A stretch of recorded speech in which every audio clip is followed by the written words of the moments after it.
industry's epic combat. We know that in the future we will see a lot of hybrid content in this post-COVID-19 world. How do we make sure that Taiwan can become a fast mover and gain fast mover advantage in this new post-COVID world of content? That is the theme of our discussion today. Let's now welcome the moderator of this session, Ms. Alice Zhang, the Deputy CEO of TAICA, to the stage.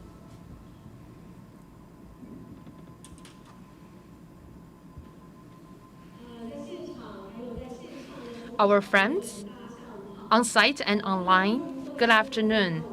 First of all, a warm welcome to all of you to our session. Welcome to the Metaverse, Taiwan Creative Content and Technology Industry's Epic Combat. During the past month, we have heard about a lot of discussions on Metaverse. A lot of companies have announced that they are going to go into this market, including Apple, who's going to produce VR headsets. Facebook changed the name of their company to Meta. And HTC, after releasing Beat Day and also new Vive headsets, you could see a surge in their stock prices. Sony also launched some virtual assets and properties as products. Jensen Huang of NVIDIA once said that the scale of virtual economy will eventually exceed that of the physical economy.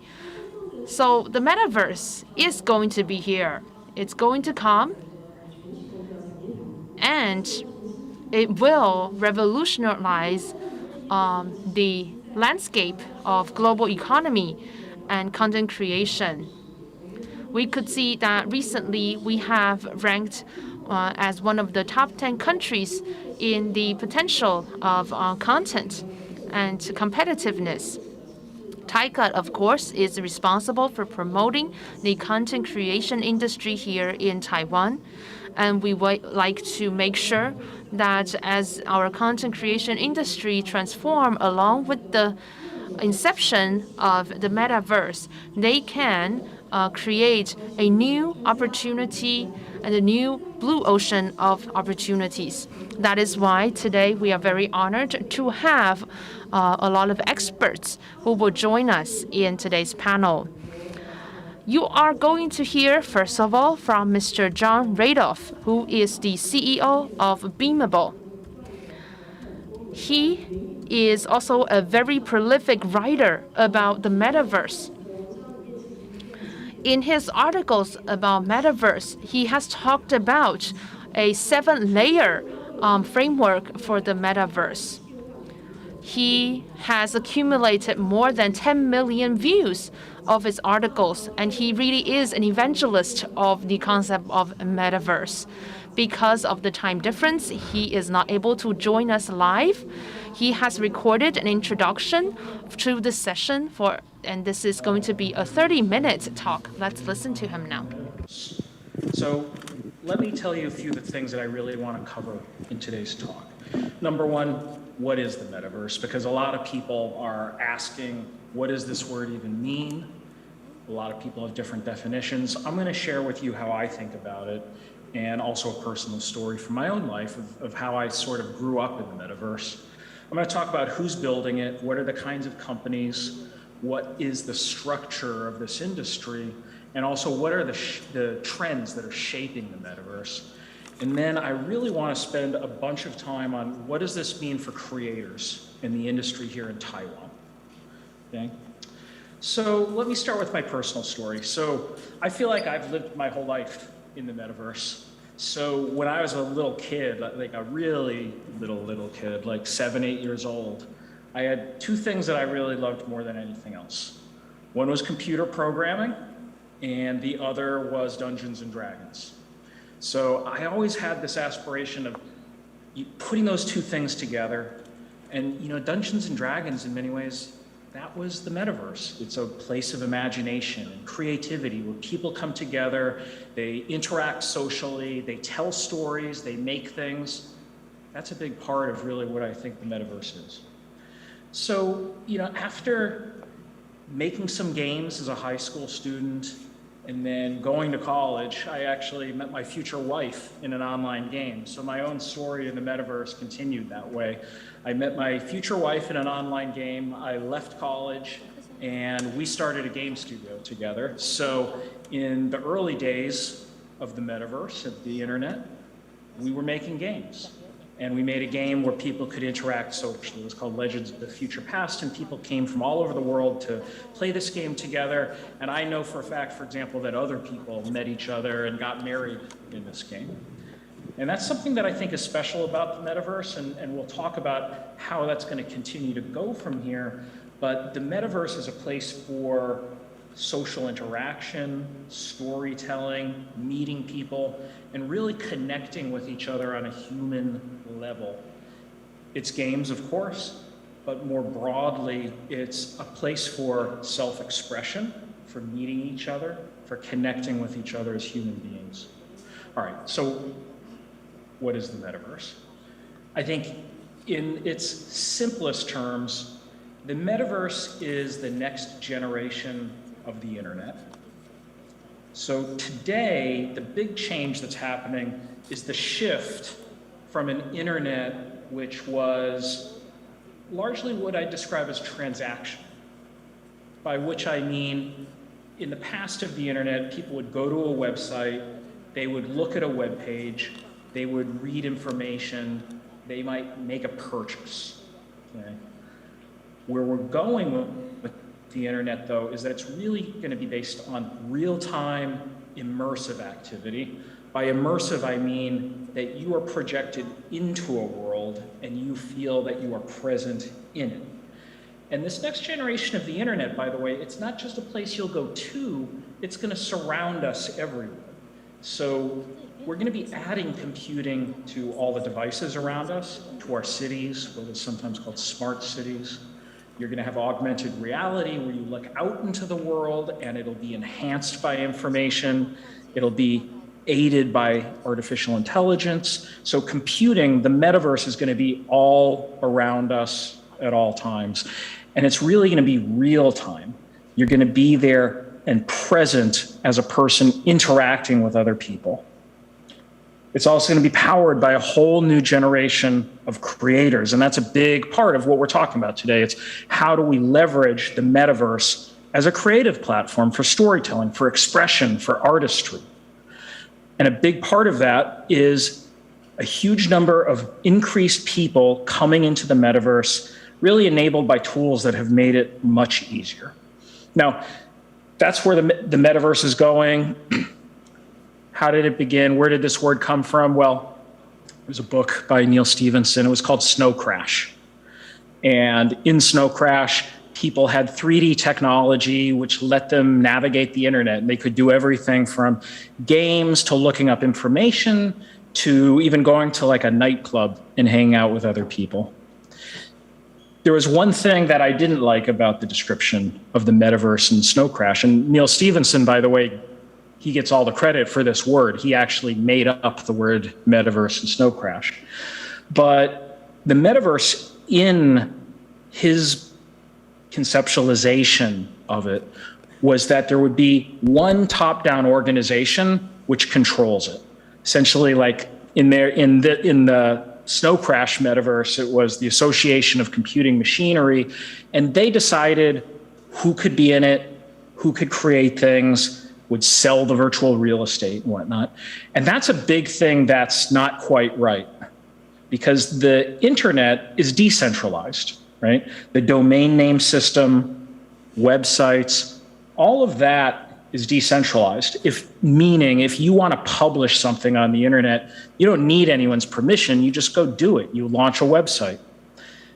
Snow Crash, it wasn't quite that way. And if you look at things like this recent film, Ready Player One, they didn't call it the metaverse, but they had this concept called the Oasis. The Oasis is a lot of how people think the metaverse is going to be. But again, The Oasis was owned by $1 trillion company, which controlled everything, told you what you could do, and you would have to live within their rules, and they'd take a piece of the profits from everybody to do that.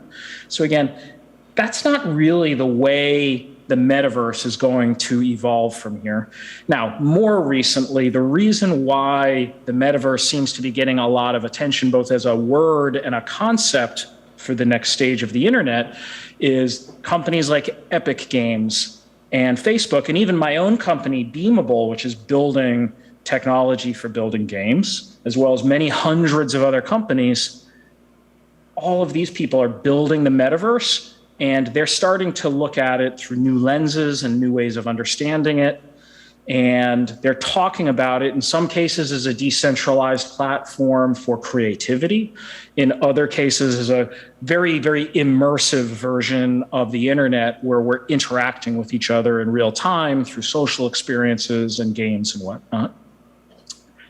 So I'm going to come back to those experiences in just a moment, but you can think of all of these companies who are building the metaverse as being part of a very massive value chain of companies that are building it, profiting from it, and providing the tools to enable all of this highly immersive, creative stuff that I've been covering. I have this 7-layer model of the metaverse. So think of it almost like an onion. The surface of the onion, the piece you really see, is the experiences, okay? We'll come back to experiences in a moment, because I think that's really what people are thinking about when they want to understand what the metaverse actually does. But below that, you've got all the other technologies that make this whole thing possible. Now, at the core of this onion, at the very center, is the infrastructure layer. So that's semiconductors and all the advanced science and engineering in materials, in computing speed, in batteries, and all miniaturization. This, of course, is one of the really great strengths here in Taiwan, because really the whole world depends on Taiwan at this point for semiconductors, especially the most advanced kind that are highly miniaturized, are fast enough to really deliver these capabilities. Now, in the future, we're going to have to get even smaller, even faster, push the computing way out to the edge to really enable a lot of these very advanced experiences I'll be talking about in a moment. But in between that, so there's experience at the outside layer, there's infrastructure at the core. Let's build back up to experiences. So on top of these semiconductors and networks, the infrastructure layer, you've got the human interface. So that's everything from a phone, but also includes things like virtual reality or augmented reality devices, and even far out things like brain-computer interfaces, contact lenses, all of these things that are really going to evolve the way we project ourselves into the metaverse. Next, beyond that, is the layer that I call decentralization. Earlier, I was talking about how the metaverse was really going to be powered by a continuation of the tradition of the domain name system and the World Wide Web, where you can create and publish things on your own. Well, that's being powered by open source technologies, open platforms like OpenXR and WASM, and also certainly blockchain, which we'll talk about a little bit as well, to enable transactions and exchanges, both with currencies, but also smart contracts and assets, especially NFTs. Beyond the decentralization layer, you've got spatial computing. So that's all of the technology that utilizes graphics processing units, GPUs, to be able to deliver 3D immersive experiences. Next, beyond that, you've got what I call the creator economy. The creator economy is all the marketplaces, the tools, the graphic design systems, the no-code and low-code environments that make it possible to actually craft the experiences.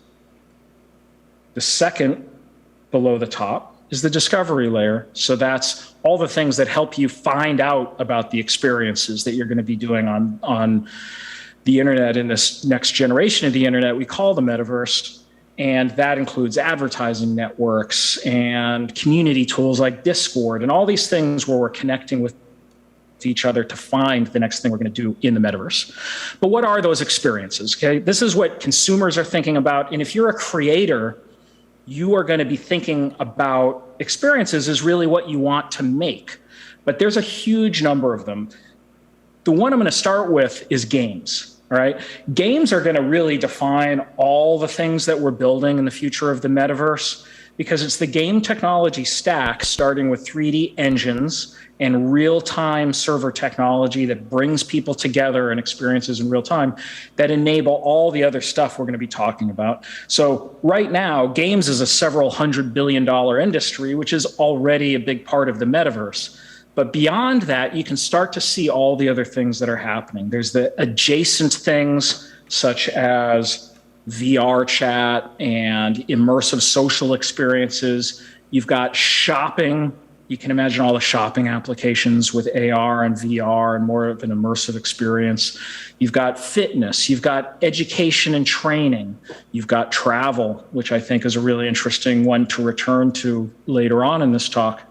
So there's a huge, huge number of ways that people are going to be really bringing the metaverse into every aspect of their lives and their experience, whether it's entertainment like games, whether it's the social experience of hanging out with your friends in virtual spaces, or working with other people through workforce collaboration and actually being present with the dematerialization of space that metaverse is really offering us. All right, so that's the structure of the metaverse, but what are some of the trends? And there's a really deep rabbit hole to explore with all of these trends. So I'm only going to really have time to take you through the highest level of these, but perhaps it will inspire you to think about just how dynamic and accelerating the metaverse is going to be over the next few years in terms of the innovations that it will both bring and require. So number one, a big trend is virtual mainstreaming. The reason why people can now go into the metaverse and feel that it has a lot of value is we have a couple of generations of people in the world who have grown up with online games and the internet and having phones with them throughout the day, where things like virtual property and their identity and how they express themselves online is so central to who they are. You've also got the trends of open platforms, which I described a moment ago, decentralized blockchains and OpenXR and WASM and whatnot. But at the same time, we do have these big platforms like Facebook and Roblox and what I call walled garden ecosystems.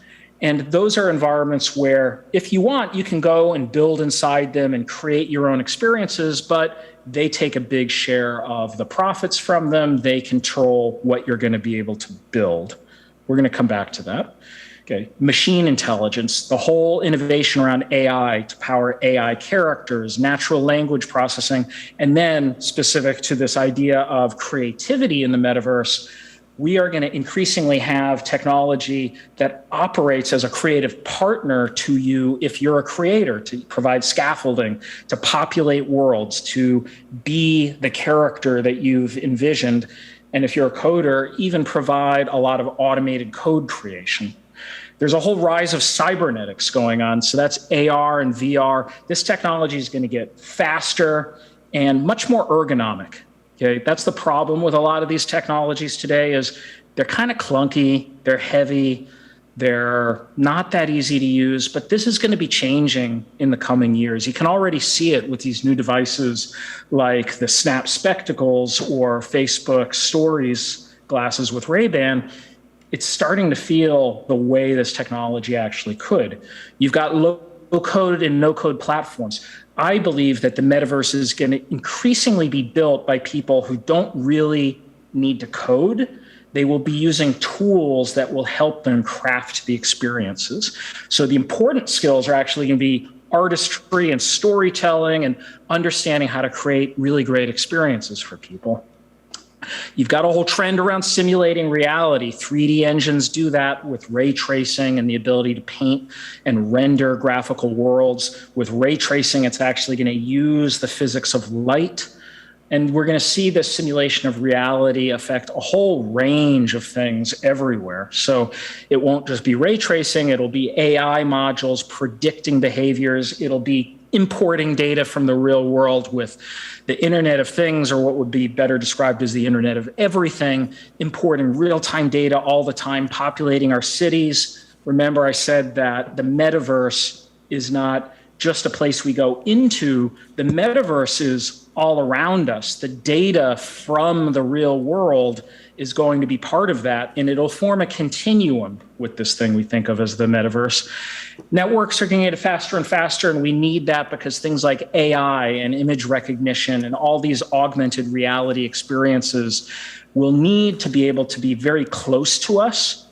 And then finally, blockchain adoption. There's been a huge increase in the number of people with blockchain wallets who are getting more comfortable with virtual currencies and NFTs. And I would urge anyone who's a creator in the metaverse to really understand blockchain and NFTs and smart contracts in particular, because this is a big part of the way that will form interoperable frameworks where people can acquire content and use it in more than one place in the future.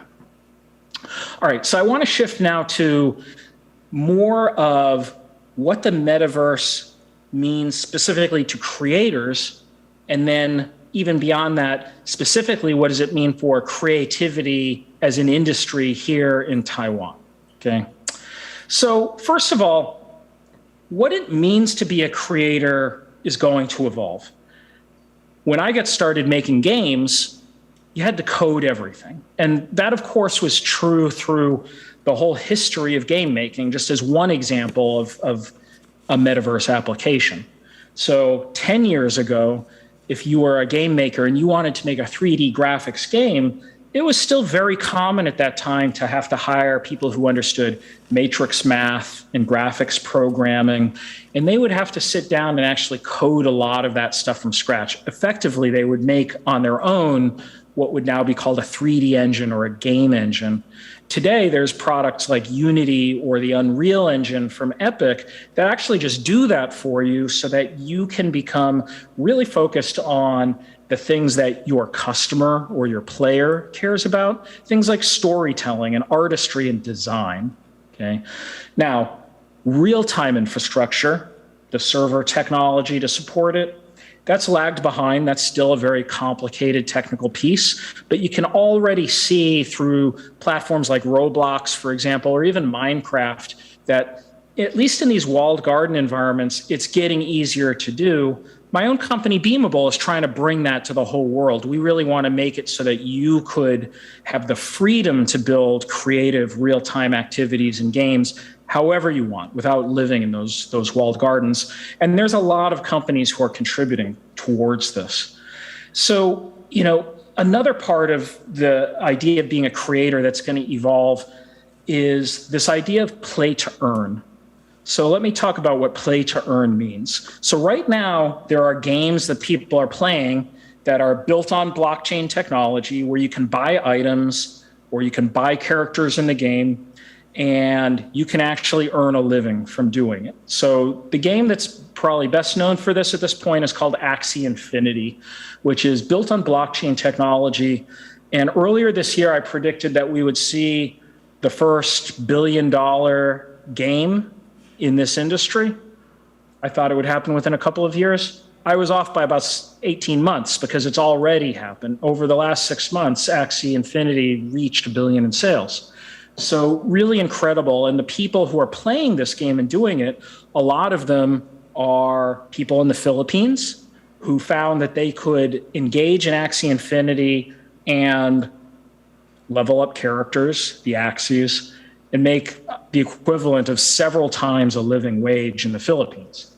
Now, we're here to talk about creativity and the creator economy. The thing I really want to point to, though, is when we talk about play to earn, it's not just the idea of like gold farming or power leveling characters. I think there will be some games that do that successfully, But more broadly, play to earn is going to evolve. It's going to mean not only things like Axie Infinity today, but it's going to be, of course, esports, which is a kind of the original play to earn, but then also being a dungeon master, being a storyteller, designing things, building guilds, creating stuff for the economies of game worlds. That's going to be part of it as well. So play to earn is really going to evolve beyond leveling up characters. But there's going to be ample opportunities here, whether it's play to earn in a game or being an artist, an NFT designer, a storyteller, a game maker. This is a huge industry that's going to surpass $1 trillion. All right, so there's this idea of the metaverse and that it works in sort of a crossover across different industries, different technologies. And a question is, how could Taiwan content creators work with the metaverse creators and its industries? So the thing I really want to come back to here is the idea of games and game technology. Games are entertainment. Yes, they're fun. Maybe you even think, in some cases, they're trivial or something you could live without. But don't forget that games are also a way people connect with each other as human beings. They socialize with each other. They express themselves through games. So it's a very human activity. I actually think it's very important to nurture and support games. But the reason why it's particularly important for content creators of all kinds, whether you really care about games as something you personally want to do or not, is that the game technology stack with 3D engines at the top, delivering an immersive 3D experience, and then real-time server technology powering the interactivity underneath that, this is going to be the game technology stack for all those experiences I referred to earlier, whether it's fitness or education or workforce collaboration or purely social activities. So familiarize yourself with the tools that are happening. And that could be as simple as starting to build something in Roblox, which is really worth experiencing because you can see in Roblox how a lot of sort of quote unquote game experiences or social experiences that never could have shipped as games on their own are nevertheless popular within an environment once people start socializing. You could grab Unity, download Unity, start building in it. And the tools for making the 3D models, the art, and all of that, it's become far more accessible now. So I really urge you to learn the lessons from game development, not only that game tech stack that the metaverse will be built upon, but also really understanding what makes games tick, the artistry, the immersion. How do you get people to connect with each other socially? How do you keep them coming back in experiences that they care about? How do you motivate them to want to engage and create things and aspire to things within that game world? If you understand those aspects of game systems and game design, I believe that you as a creator will be very well equipped within the metaverse to start building not only more games, which is a great industry, and if you're a game maker, like this is going to be a great decade for you because between play to earn and real-time MMOs and explosion in more mobile and then AR and VR, like there's going to be plenty for you to do. And if you care about this next generation of things inspired by games, that's going to be just as dynamic and exciting for all those other experiences I was describing. But start by understanding games because it's going to teach you so much about where you have to go next. So Taiwan has really great advantages in a whole bunch of ways, particularly in its fundamental infrastructure technology industries, its global competitiveness.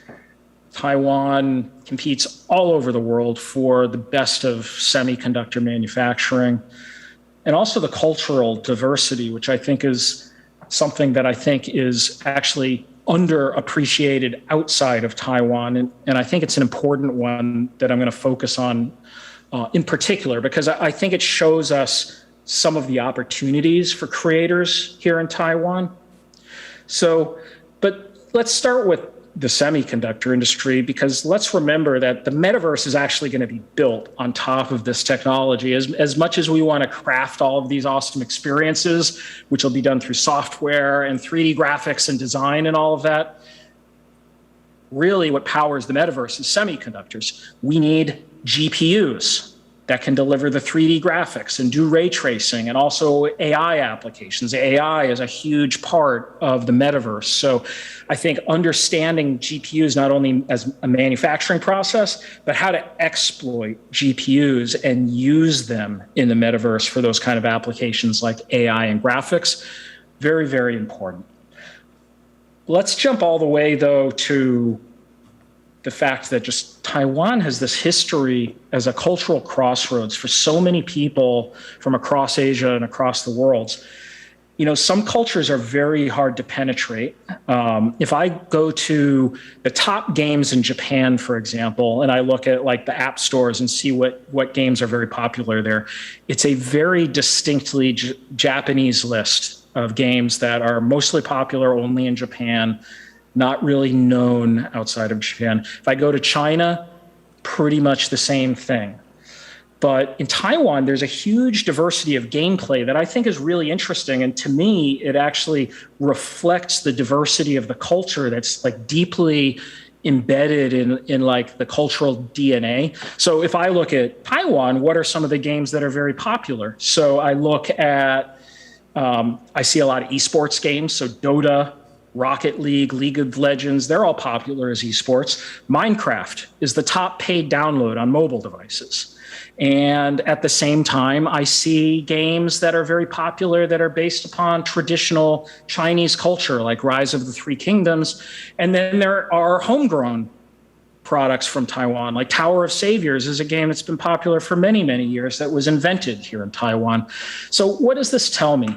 I think that because so much of the future is going to be determined by game tech and the game stack and the experience of games, the fact that the people of Taiwan have actually learned to connect with people emotionally and competitively and through stories as told through games is a huge asset. So I guess I'm going to just keep beating this drum of games is actually a huge social fabric for us all around the world, and understanding global tastes for that, which seems to be part of the gameplay experience in Taiwan, is actually going to be very, very important for being a creator in the future of the metaverse. And if we look at this and think about, well, what's been successful across the whole globe that could bring profits to the metaverse? Games, of course, I don't need to say anything more about that. But as we build things on top of the game tech stack, it's going to multiply the opportunities for content creators everywhere who've learned how to craft worlds and characters and objects and then tell stories with them. Now, earlier I said one of the experiences that I'm really excited about a little bit longer term is the idea of travel and telepresence. So the metaverse dematerializes space. That means that I can enter an experience in the metaverse, and it doesn't matter where in the world I am. And in the future, I'll be doing that with my friends. One of the opportunities, I think, is travel, right? Travel is expensive. It has a high ecological cost. And travel isn't going to go away, but a lot of travel can be both augmented, number one, but also a lot of the travel experiences we may have in the future may actually be through the metaverse. Now, I was very lucky that I got to visit Taiwan a couple of years ago, and I was really impressed by the cultural diversity in a whole bunch of ways that all of you really know already, I think. But not a lot of people like me have gotten to visit Taiwan. I wonder whether there's a huge opportunity in the future of Taiwan to start using technologies such as the kind that a company called Matterport has done, where they're mapping the interior of buildings, they're mapping the whole world space, they're doing geospatial mapping. They've done in some countries, like in Egypt, they've mapped the inside of cultural heritage sites and made it accessible to the world. I wonder whether there's an untold story here where Taiwan, through its mastery of games and world building and storytelling and graphical artistry, is already expressed through the games you both play and create, whether there's a way to bring the whole world and invite the world to actually visit Taiwan and experience it the way I got to a couple of years ago when I was there in person. So I would just want to plant that seed. It's a little bit far off, but why not make Taiwan a destination in the metaverse? Like I said earlier, the metaverse is going to be all around us. Let's make that all of the countries of the world. Let's invite everybody here to see what we have to offer wherever we are. So with that, I want to thank you so much for having me here to talk about the metaverse. You can tell that it's something that's really affected my whole life. I met my wife in the metaverse. I've built games. I've built technology companies in the metaverse. And it's a huge opportunity for many decades to come for us all to be building this. So thank you very much. 好，非常谢谢 Beamable 执行。 We would like to thank Mr. John Radoff, the CEO of Beamable, for this presentation. Now I would like to once again welcome Ms. Alice John back to the stage, as well as our 5 panelists to the stage to start our panel discussion today. Taiwan Creative Content and Technology Industry's Epic Comeback. Welcome to the Metaverse.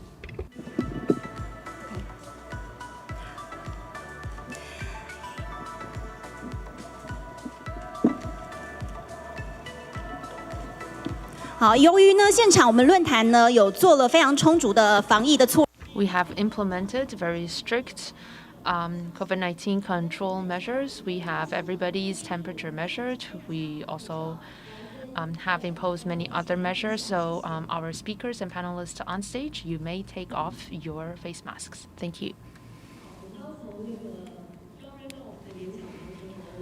In John Radoff's presentation, we really have learned a lot. But we also know that in the metaverse, there are a lot of possibilities. And Mr. Radoff also said that he met his wife in the metaverse.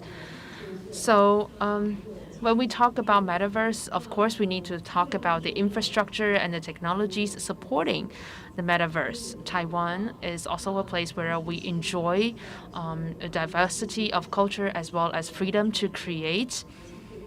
Here in Taiwan, you could see the convergence of different cultures around the world. So Taiwan indeed enjoys a lot of competitive strength in welcoming the inception of the metaverse. So today, with this panel discussion, we would like to find the future growth paths for the content creators here in Taiwan and to think about how we can facilitate interdisciplinary collaborations in creating these new opportunities. I would like to, first of all, introduce our panelists today. We have invited representatives from the government, the industry, and the academy to come here today. Mr. Jingden Xiao, he is our government representative today. He is the director of the Office of Science and Technology of the Executive Yuan. So he is responsible for the digital policies of Taiwan. He will share with us some of Taiwan's policies in promoting digital economy. Our second representative, he wears multiple hats. He is an IEEE fellow. He also works in the academia Seneca at this point. He has also worked in government sector in the past. He has also been engaged in some industrial research. He has worked in the Taiwan branch of the WebEx. So this is Mr. Yannan Huang.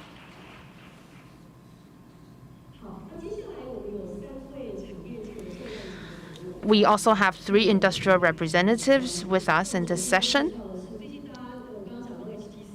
The first one is from HTC. I know that HTC recently enjoys very high stock prices. If we have some, shareholders here, I believe you are very happy.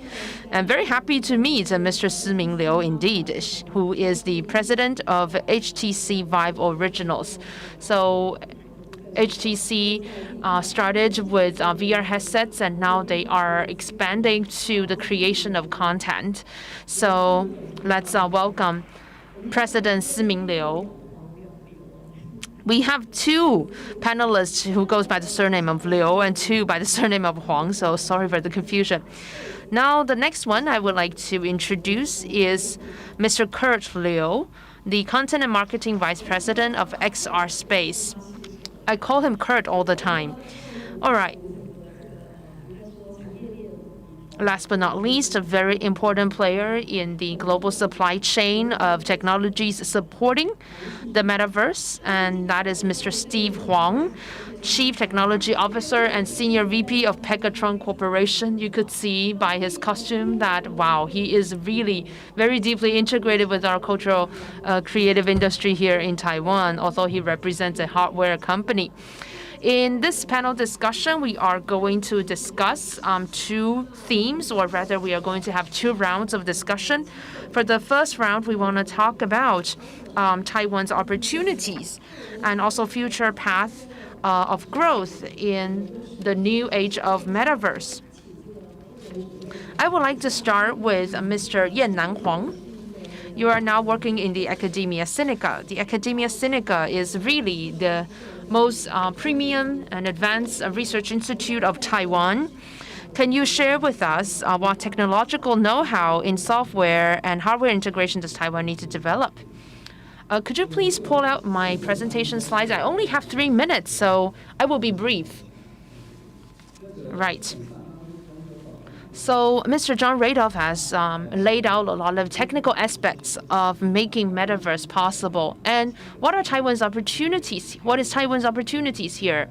So I have listed some key technologies for metaverse. The first one is AI. Of course, we can go into a lot of details about AI, but due to the interest of time, I think what we will focus on here is about, how AI can enable, for example, natural language processing, the translation interpretation, semantics analysis. And these are things that AI can do to enable metaverse. And then virtual reality. Why do people talk about the metaverse? And why are people so excited about the metaverse?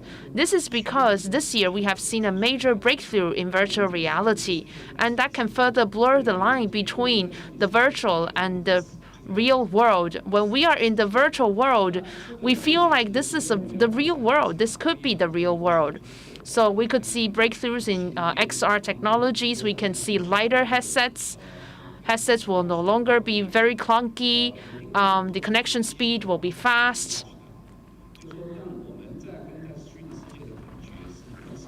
So all these technologies will enable us to have a very real experience in the virtual world. Also, in the virtual reality environment, we can have all of our 5 senses, satisfied. If we can have all 5 senses in the virtual world, then the virtual world will feel just as real as the real world. And that would mean the business opportunities in the virtual world will be made available. So what are some of the technological breakthroughs that we can see this year? First of all, the plastic skin. This means that you can have a layer of plastic skin that give you tactile sensations when you are in the virtual world. This one is available last year. There used to be chips being embedded in 3 pigs, and now the chips are being implanted in a monkey. So basically, Elon Musk, if you look at some studies from Stanford, you get to know that by using electronic waves as well as optics, you get to stimulate the brain to send out signals, combining with the senses of smell and taste. So after years of development in the future, in the virtual world, we will be able to stay in the virtual world for a very long time, completing a lot of tasks. Maybe in the future, there won't be too many things that require you to come back to the physical world. So this will change the way how we make friends, how we shop, how we buy things, and how we eat. We may eat a piece of tofu, but it tastes like a piece of chicken. So because of this environment, there's a lot of concerns as well. Accordingly, the virtual world may generate a lot of ethics issues. So lots of changes, and as you can imagine, lots of concerns as well. So because of time, I will not go into details regarding the key technologies, but as mentioned earlier, we need to have a mechanism of education, and platforms are important as well. Platforms will be the most important place to facilitate the economic development. So let me stop here. Thank you very much. Thank you, Mr. Huang. Moving on to Mr. Liu. As John mentioned in his video, he talked about creators' economy. And because of the diversified culture of Taiwan, we're able to see a lot of value of content creation here in Taiwan. After the content is created, there's a lot of ways and approaches to add values onto it. So what kind of technologies do we need to facilitate that? And what are the needs and requirements that do you see in the market? How do we create those needs? Hi, everyone. I am Siming. As John mentioned in his video, he made a very clear statements regarding creators' economy. We can address that from two perspectives. One is the scientific perspective. The other is the philosophical perspective. In terms of science, you need to provide tools. For example, code-less system or low code or no code system. So a few years ago, there was this video game hardware company, but now there's a lot of apps available, which is a metaverse for children. And also open source engine, for example, community of multiplication. If you still remember, in 2015, for Super Mario, there is a compilation or compiler made available to the general public. So basically, this platform enables the game players or users or small studios to come to the platform to create using the compiler tools. This is a very simple approach. And also, you need to build a known and trusted system. Right now, we're seeing blockchains or smart contract or NFTs technologies, so that the things that you create are able to monetize through the mechanisms created. So in terms of science, things are not hard to achieve. What's challenging is about philosophies. So how do I monetize my creations? The core is not about making money for a creator. Of course, money making is important. However, in the metaverse, do we have a trusted worldviews or a worldview that we can trust, where I have a sense of a mission? So basically, 5 things. Of course, we need to have a very clear rule of monetization for the creators to create in the metaverse. And also 5 things. First of all, there has to be a sense of commitment. Secondly, there has to be social creativity. The third is a sense of achievement. The fourth is the ownership of assets. The fifth is a scale of economy. So we have to have a massive number of users. If in this universe, there are only a couple of people, for example, you and your family and your neighbors upstairs, then this metaverse wouldn't work in a meaningful way. So there has to be a world where there is a trustworthy worldview, where there are massive numbers of users, where you would like to join and then exert your social influence and create assets accordingly and create the base of your followers. So it's a kind of like a one link connecting to another. In order for us to create a scale of economy, there's a lot of infrastructures that need to be in place before the scale can be created. This year, at the VR session of the Kings, we have 7 pieces of works being selected. So 7 from Taiwan and also 7 from France. One of them is created by the team led by Mr. Liu of HTC. So the reason that we have been discussing creators' economy, we know that Taiwan has a lot of strengths. For example, our manufacturing ability in high-tech industry or the manufacturing ability of chips. But the ability to create that sense of commonality, that is also very important. Moving on to Kurt. Lots of professional analysts mentioned that with the trend of metaverse, platforms will be more important than devices. So in terms of platforms, XR Space has made a lot of investments over the years with a very solid foundation already. And now XR Space is going to further develop things on the platform, which is very valuable and and very futuristic. So a question for Kurt is regarding the R&D experience and investment experience of XR Space. Anything that you can share with us or any challenges? And also, how do you create? Because you are using a to-B model, so how do you create needs and demands for your to-B customers? Hi, everyone. I am Kurt. 4 years ago, when XR Space was established, our vision was to create a virtual world where you get to create, express yourself, collaborate, and socialize. So when we heard about the concept of a metaverse, we were very, very excited. But 4 years ago, when nobody talked about the metaverse, and XR Space was already talking about a 3D virtual world. And that was actually challenging times for us to have such discussions because nobody was talking about it. However, the vision of XR Space is just about that. And when we talk about our vision, we're always encountered with a lot of challenges or questions or doubts from people. Now we have smartphones, tablets.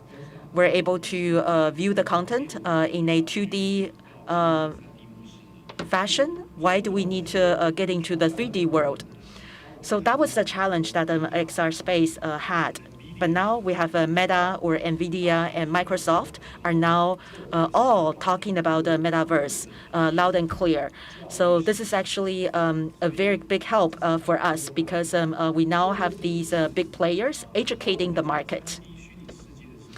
When we talk about the 3D virtual world, the first thing we thought about was gaming. As John mentioned in his video, the structure and technology of gaming will be very important infrastructure for metaverse.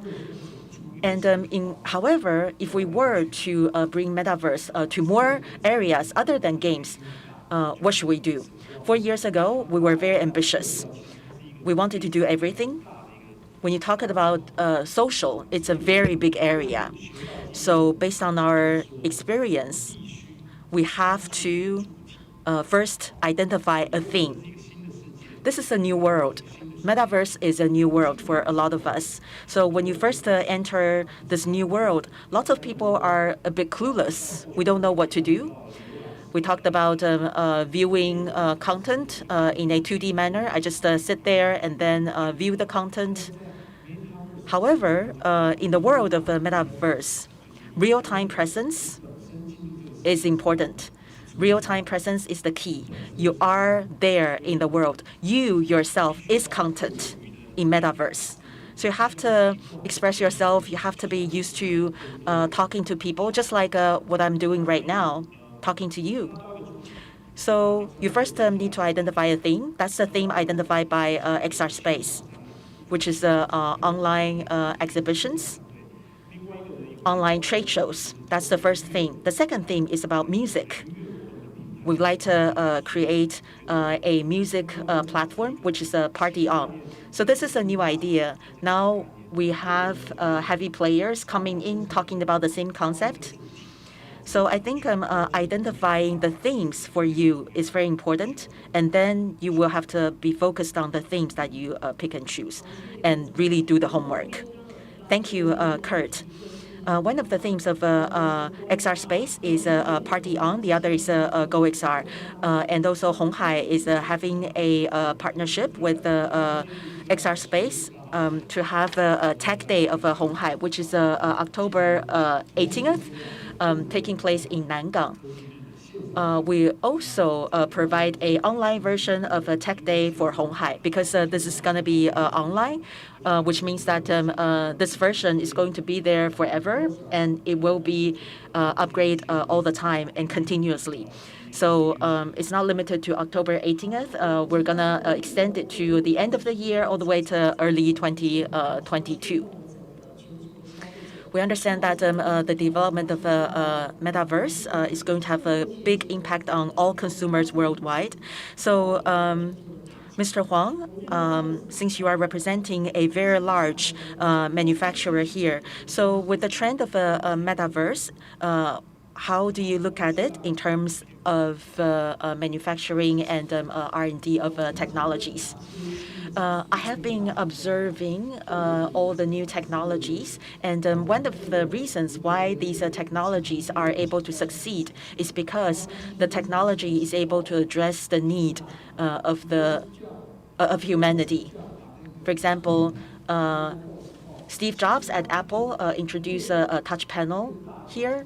It actually reflected or addressed one of the key needs of humanity, which is the interface of a keyboard and mouse is no longer sufficient, which is why touch came in. And here, one of the needs that we identify is that it is about work. We are who we are by looking at what we do. And we also want to express ourselves after work. So I could be a VP at a tech company during the daytime, but I could also be a drummer in my after work hours. So if you still, so we might be, putting on a suit and then be able to fly in the sky. So once we have this technology available and mature, then we should be able to see that taking off. For metaverse, there are four key technologies. The first one is VR. Kind of like a Superman, you went into the phone booth and then suit up, and then you become Superman. That's your portal. The second technology is cloud computing. In metaverse, there's going to be a lot of rendering with the enablement of AI, so cloud computing is important. The third technology is 5G. In metaverse, there will be a lot of data and information which require a very big bandwidth with low latency. So we are able to have a real-time experience, which is why 5G is important. Last but not least, which is NFT and blockchain. We need to have such a trading platform to facilitate the NFT and blockchain transactions, because transactions is always a very important behavior of humanity. So if and when we have those four technologies mature and available, we will see the takeoff of a metaverse. Cloud computing has become very popular in recent years. So Amazon, Google, they has established a lot of servers and data center for this. This is already very mature. And we are entering into the 5G era during the past 2 years as well. And then you also see, VR technology that has been developing in the past 5 to 6 years. But I think VR is the weakest link here. If we have the time, I can provide you more analysis on VR technology and Taiwan's strength here. Thank you very much, Mr. Huang. So when Mr. Kurt Liu was talking about their development, we know that transaction is very important in this new metaverse. And we also hear from John Radoff that we creators need to know more about blockchain and NFT technology. So I would like to now turn to Mr. Xiao from the Office of Science and Technology of the Executive Yuan. So what are some of the future applications of blockchain and NFT in the metaverse? In the keynote presentation of Mr. John Radoff, he said that the metaverse is the next generation of internet. So metaverse is like internet 2.0. So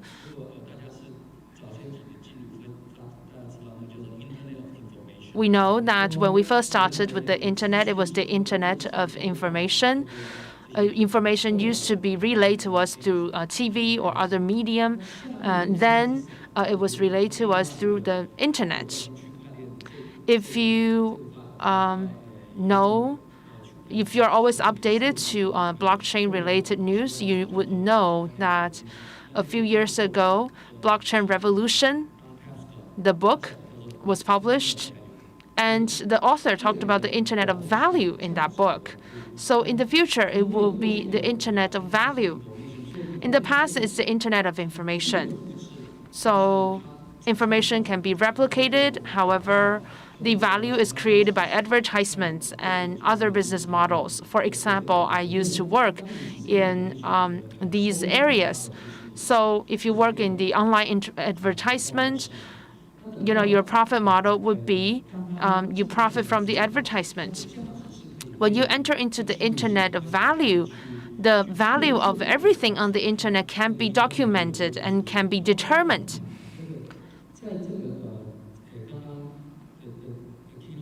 In the keynote, we also heard from Mr. Radoff that the concept of decentralization.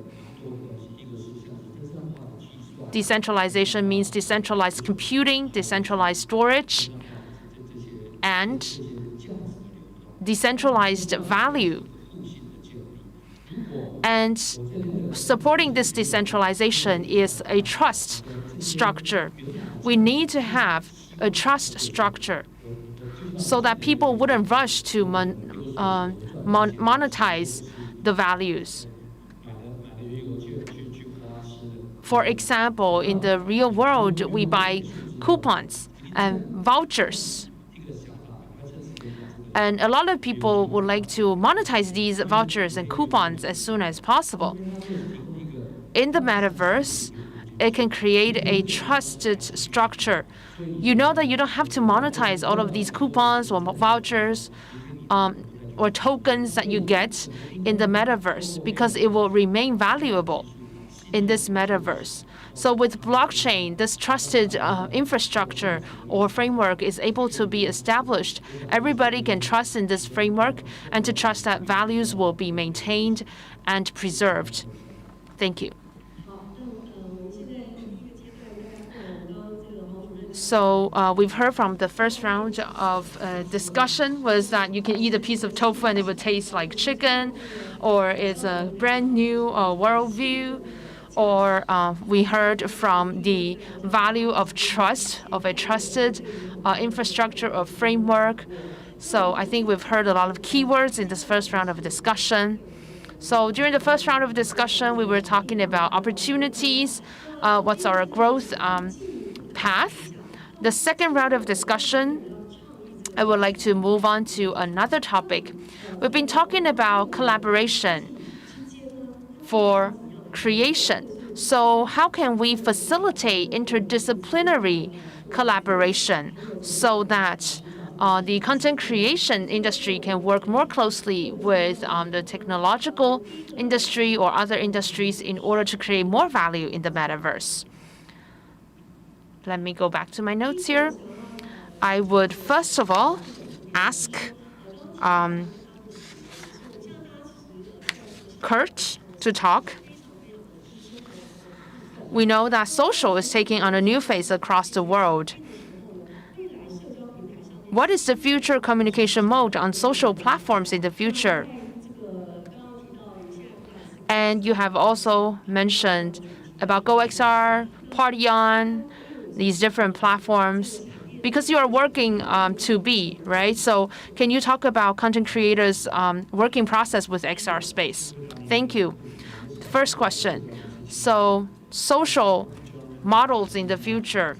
John Randolph, Mark Zuckerberg, and me, we've said that when users enter into the metaverse, the users, you yourself, is the content. If you enter into the metaverse, you just stand there, do nothing, that's not very valuable content. So people have been talking about interaction. So we need to design interaction in a metaverse world, for example, in a game. So how do we design interactions? So most of the time on the internet, we are there to search for things that we would like to view or we would like to know. When you enter into the metaverse, you are a virtual avatar in this metaverse. So we will be looking for people that we would like to follow. Maybe it's a politician, sports star, an online celebrity, maybe my friends and relatives. When I enter into the metaverse, I will be very curious about where my friends are. Where is that singer I like? Is he putting on a virtual concert somewhere? Or telepresence? This star is on a virtual concert. I will be able to be teleported to this virtual concert. I will be in, the front row, be engaged in this concert. This will be very different from the way we retrieve information from newspapers or the TV news programs. So social will become something like we will be able to arrive at where that person that I would like to follow or care about is at, and to have shared experiences and to have interactions there.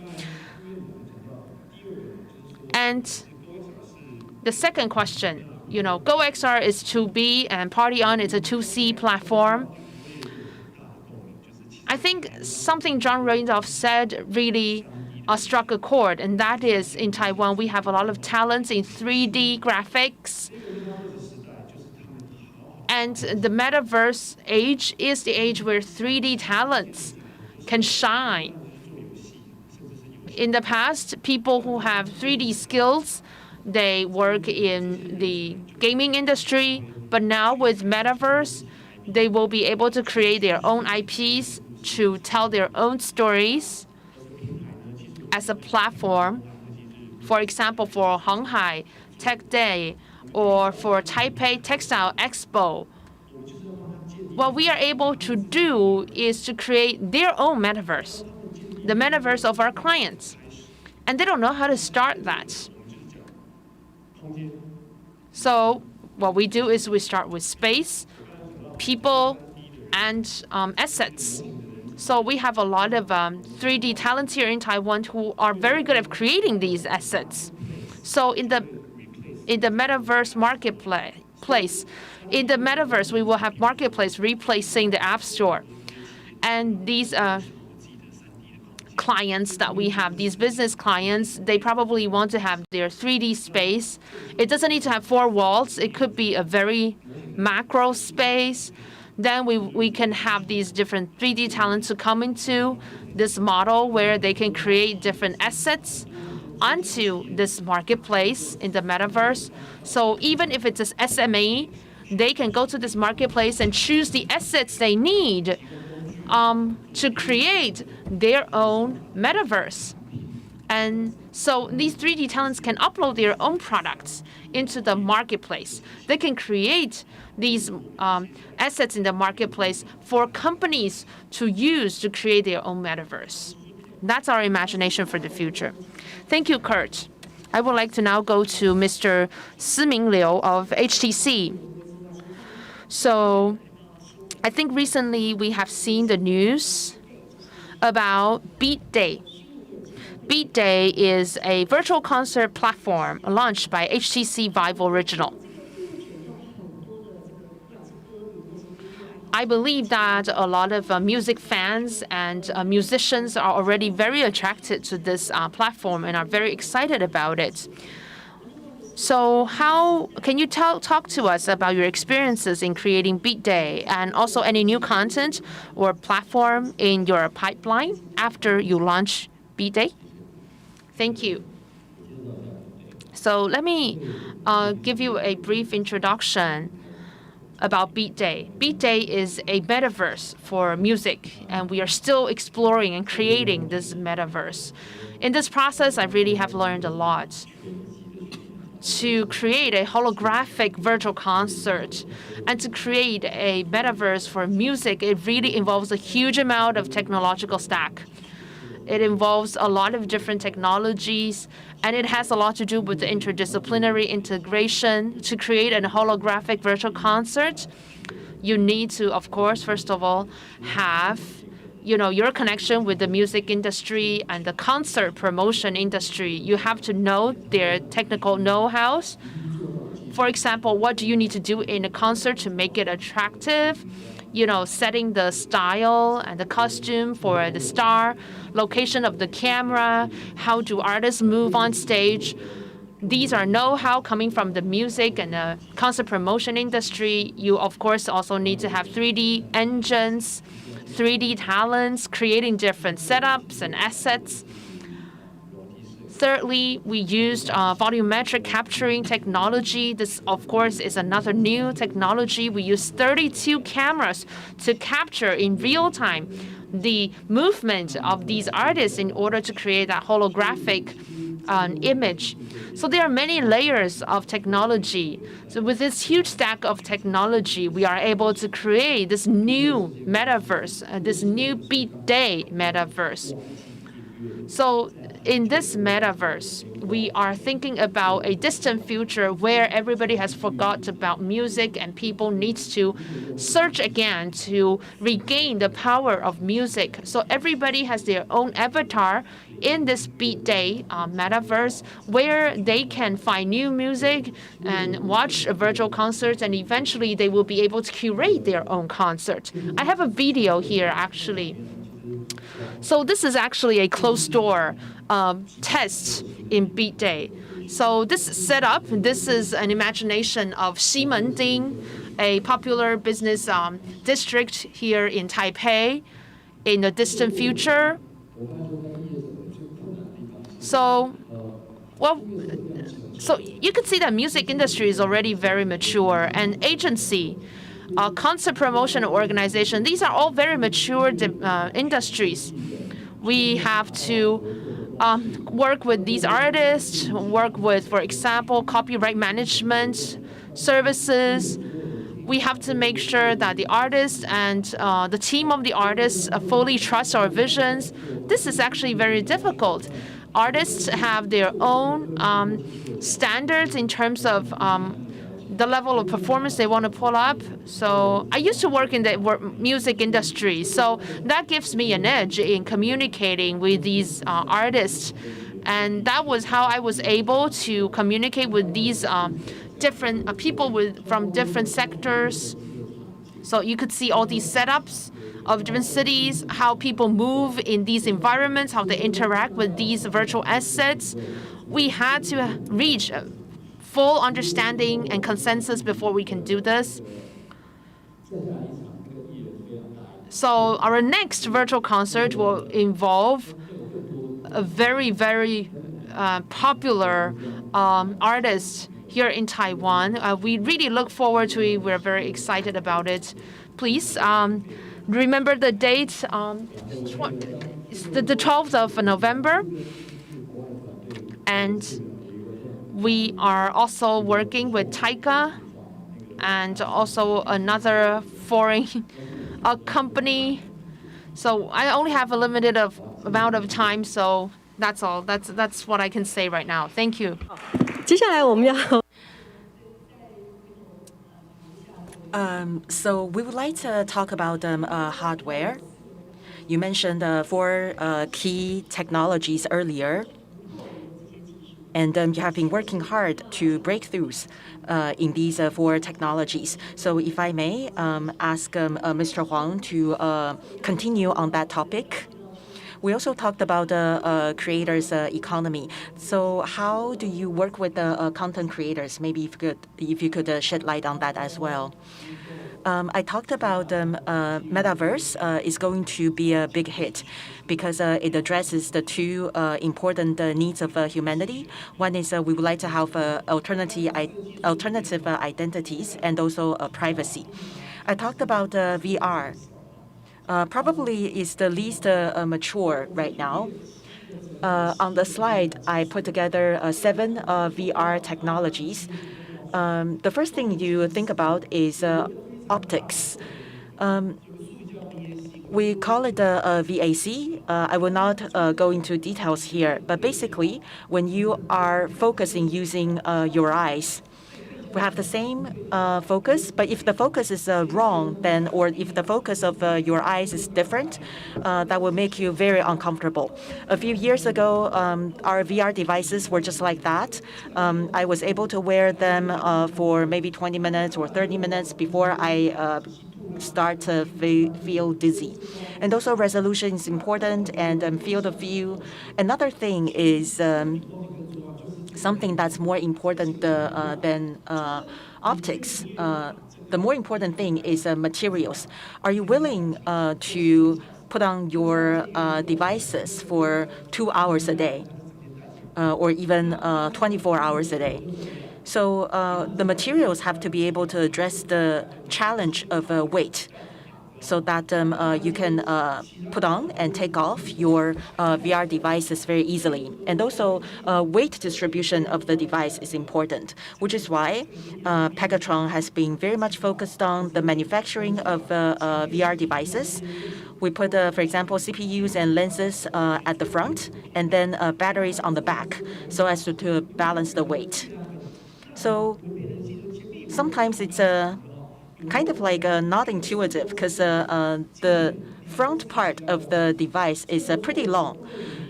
So Pegatron is very important to reduce the length of the lenses from 6 centimeters to 2 centimeters.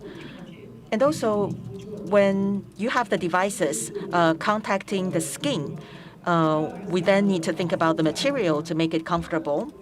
And also heat management. Acoustics is important as well. One of the key features of acoustics is spatial audio.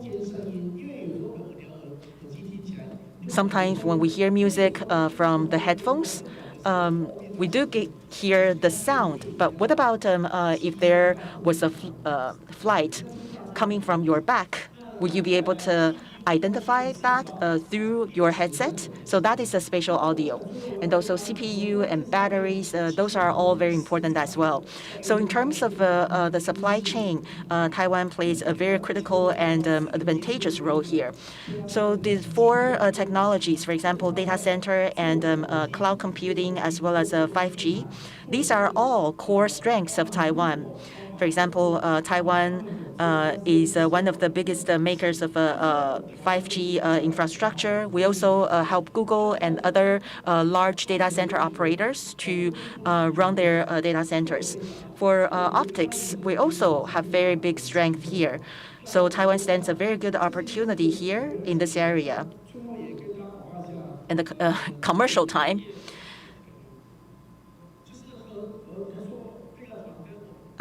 Pegatron has a booth. This is a collaboration with Unique. We make VR glasses and devices.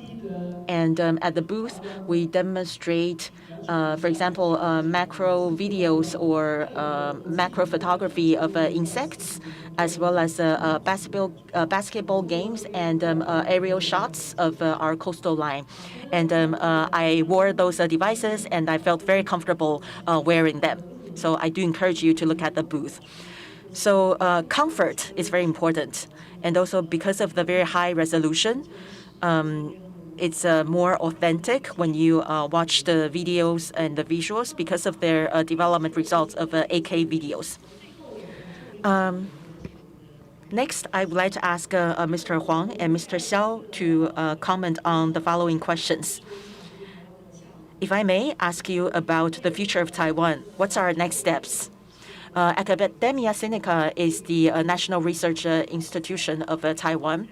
It cultivates a lot of talents and develops a lot of technologies. Academia Sinica is always at the front line of these areas. So question for Mr. Huang is opportunities for Taiwan in Metaverse, and how can Taiwanese government support the industries to develop in this area? May I have my presentation deck, please? Because of time, I will not go into details. After watching John's video, I agree with him 99%, except for one sentence. He talked about the decentralization of Metaverse. But if you look at the internet, which is decentralized, but if you look at the platforms and services, for example, for social, we go to Google. For YouTube, for videos, we go to YouTube. And for social, we go to Facebook. For search, we go to Google. So if you created a platform similar to Facebook, probably nobody would go there. So I think at the beginning of Metaverse, we will see a lot of players, but then they will merge with one another and then come up with a couple of key players. So for Taiwan, our role is to create platforms. We are able to do so with the current technologies, but without platforms, we wouldn't be able to succeed.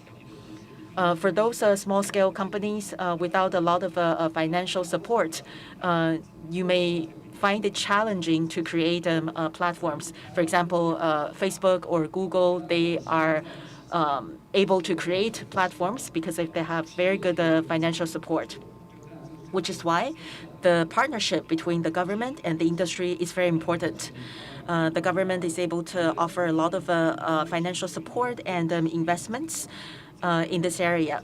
So in terms of the cloud services in Metaverse, that's definitely an area that we have to commit ourselves in. Otherwise, we can only be a helper on the sideline without being the main player.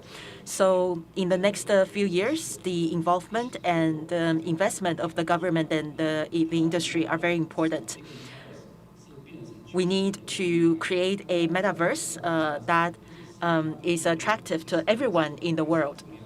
Technologies are important, devices are important, so are the contents.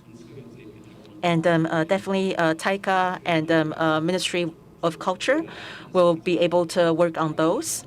So collaboration is definitely a must so that we're able to create a metaverse of Taiwan that is appealing and compelling for everyone in the world. And also talents. When we have such a large platform, we definitely need a lot of talents from various disciplines. That's another area that the government can involve, starting from our basic education, elementary school children, to enable them to understand what AI is, so that we can have a sufficient pool of talents to create the Taiwan version of Metaverse. Yesterday, in our opening ceremony, Vice President Lai came to join us. He mentioned that in the process, it's important for the government and the industry to work together. He also mentioned for areas that the government fails to support, please do let the government know so that the government can extend its support network. For example, if you want to watch content or videos, you probably go to Netflix. But for our works being selected in Cannes, where are you able to watch them? So we definitely need to have a Taiwan version of VR Netflix. So echoing what Mr. Huang mentioned earlier, platforms are important.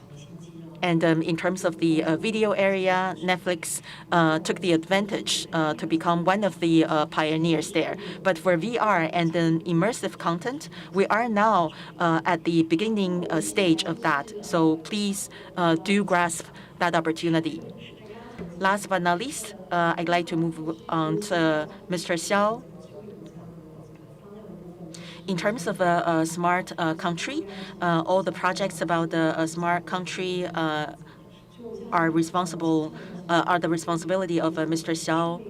So my question for Mr. Xiao is, we're now advocating the idea of a smart country. There's culture, there's technology, lots of elements. So in terms of cultural technology, how do we deploy in that area? Since 2016, when President Tsai was elected,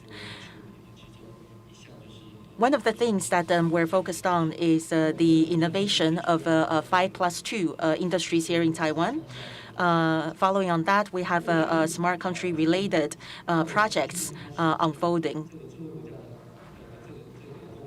In terms of our tasks in smart country, there are 4 main areas. We have smart innovation, smart foundation, smart governance, and smart tolerance. In terms of cultural technology, which falls into the second category,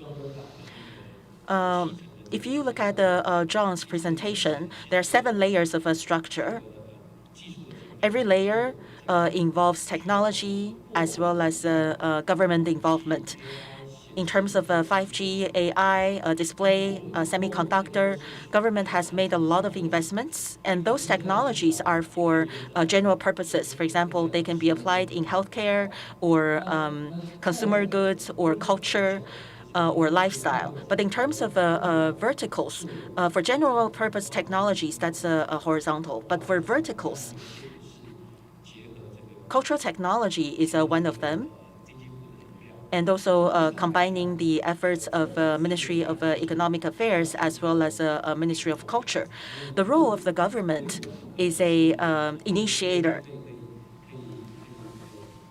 The government is able to provide financial support to initiate the process. We definitely need the support of the industry as well as the owners of different venues. It could be the National Concert Hall or national theaters or other museums and galleries. It could be talent cultivation or technology development. So if you look at the current projects, government is having a great involvement in all these projects. And we need to review these projects to identify those technologies that are for general purposes. If you use 7 layers as a framework, we can actually very quickly look at the technologies and identify those that are for general purpose so that we can identify our current efforts and then combine that with our future efforts. Thank you very much for the 5 discussants for their wonderful input. On behalf of TAICA, we'd like to thank the panelists. We understand that Metaverse is happening. We can definitely leverage that so that Taiwan can be seen by the world. And TAICA is a very important agency here to coordinate the efforts from various ministries. And at TCCF, we'd like to encourage you to take part in all the activities. And welcome to TCCF and welcome to Metaverse. We have a lot of questions online. So I look through them and organize them a little bit. If I may ask the discussants to address the questions. One of the commonly asked questions is that people feel positive about the Metaverse and they believe that it's an area that's worth our investments. Regarding information security and privacy, which will take a long time, so maybe we can address that in other sessions. And also ethics, we will save that for the following session. One of the participants talked about a thing. I'd like to ask Mr. Liu to answer. Metaverse is virtual. and we've been investing on a lot of new concepts. However, as a traditional human being, he or she may not be familiar with the new technologies or the idea of a metaverse. So how does he or she promote their contents in metaverse? Traditional content and its marketing on metaverse? Is that the question? So this person who has raised this question, he or she is more traditional. How would he or she promote or market themselves in the metaverse? Well, the answer is come find me. I think, in Taiwan, in the performance arts or in the audiovisual industry of Taiwan, we could see that they are going to be very important sources of content and creation in the metaverse in the future. There are a lot of great IPs produced here in Taiwan. But I can also understand that for people in the cultural creative industry, they probably aspire to the metaverse, but they don't know how to approach it. So I think sometimes you can start with, for example, collaborating with tech companies. For example, we have been cooperating with a team called Rotating Rhino, and this team has a group of artisans who master in a traditional art of dough shaping here in Taiwan. So this kind of collaboration project can get you with a head start. And with this kind of collaboration, you will be able to find a balance between different requirements and also find your values. And marketing really is the next step.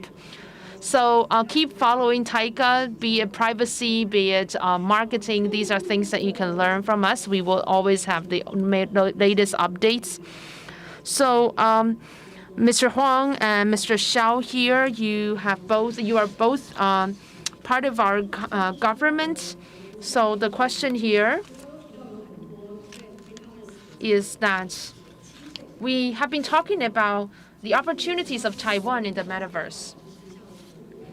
And recently, we have also seen reports about South Korea on how the South Korean government is investing $2.3 billion in creating metaverse and in developing metaverse.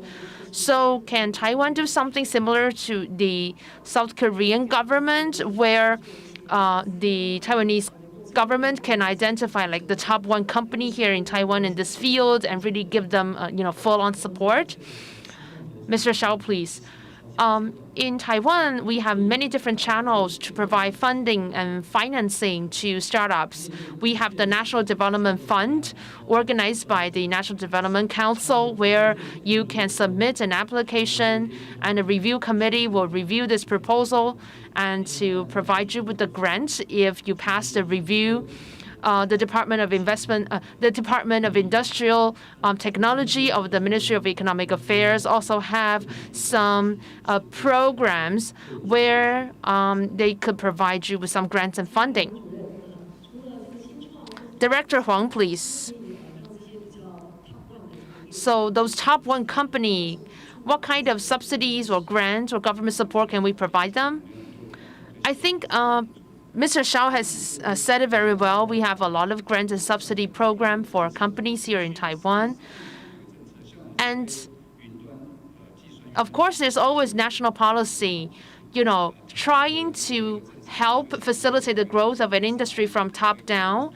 For example, when we wanted to promote the cloud computing, there were grants and where we had regulations governing the distribution of these grants. I think maybe in the future, maybe in the next 2 years, if metaverse is such a big opportunity where there are so many people interested in it, we need to see intergovernmental agency collaboration and to really lift and lift the importance of metaverse promotion higher up in our agenda and start launching specialized and dedicated grant or funding programs. So yes, there are a lot of grant and funding programs for technological development in general here in Taiwan right now, provided by our government. But we probably do need to have a more specified government program or top-down program in promoting metaverse development. And I know that President Tsai has already put this issue on her radar. So we look forward to new programs. Thank you very much, and I would like to once again thank our 5 panelists for your valuable time and contribution here. We have learned a lot. I would also like to thank all of our friends on site and online for your participation and attention. This concludes our session here. Welcome to TCCF and welcome to the Metaverse. Thank you. 谢谢大家，我们的论坛就在这边。Thank you. This concludes our session. Now, we all look forward to a uniquely Taiwan Metaverse platform. I would like to now ask all of our panelists and the moderator to stand up. Let's get together and have a group photo. Let's move toward the center, please.